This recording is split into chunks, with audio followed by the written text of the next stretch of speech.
I'm a healthcare professional, but I ignored these 5 signs until I got diagnosed. You would think being surrounded by medical advice all day would protect you from making health mistakes, but when you are in your 30s, juggling work, family, and life, it's easy to fall into habits that feel normal, even healthy, until your body says otherwise. For me, the warning signs weren't dramatic, they were subtle: tired all the time, gut issues I brushed off, sleep that felt empty, not restful. At first, I thought I was just getting older, but what I realized is these weren't signs of aging, they were signs I was doing health wrong.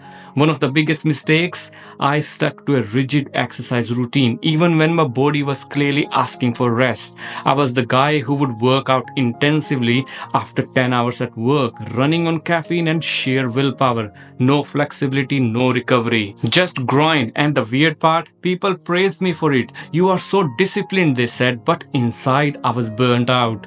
Another thing I was completely overlooking was lunch. I often skipped it or grabbed something light, thinking I was being efficient or clean.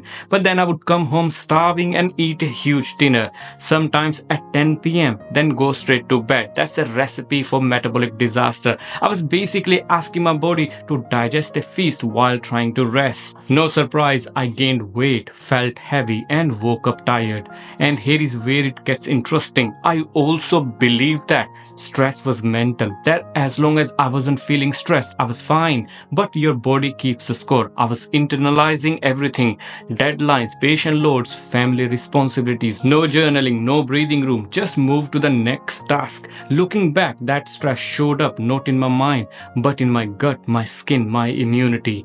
One more thing I got wrong: I trusted healthy packaged food a little too much. You know, the protein bars, the granola, the low fat yogurts. It's easy to assume if it is marketed as clean, it must be good for you. But when I started reading labels more carefully and seeing ingredients I couldn't even pronounce, I realized I had been eating more chemicals than nutrients, and they were affecting my energy, digestion, and even mood. But the hardest mistake to admit, I wore lack of sleep like a badge of honor. I thought if I could survive on 5 or 6 hours, I was strong, resilient, efficient. Turns out I was just slowly burning out my nervous system. Now let's talk about what I would do differently. I still move every day, but now I listen. If I'm exhausted, I walk instead of lift. I eat properly during the day so my dinner isn't a binge. And I take sleep seriously, like it's a medicine, because it is. And I have learned to pause, to say no, to rest before I'm forced to. What I found surprising was this: the hardest changes were never physical, they were mindset shifts. Letting go of hustle culture, unlearning habits I thought were healthy. So if you are in your 30s and pushing through like I did, pause, look at how you are living. The earlier you catch these patterns, the easier it is to turn things around. And now I want to hear from you. Have you made any changes to your health in your 30s, or are you still stuck in some of these patterns like I was? Let's talk in the comments. And hey, if this resonated with you, hit like or share it with someone who might need the wake up call. I've got more content like this on the way.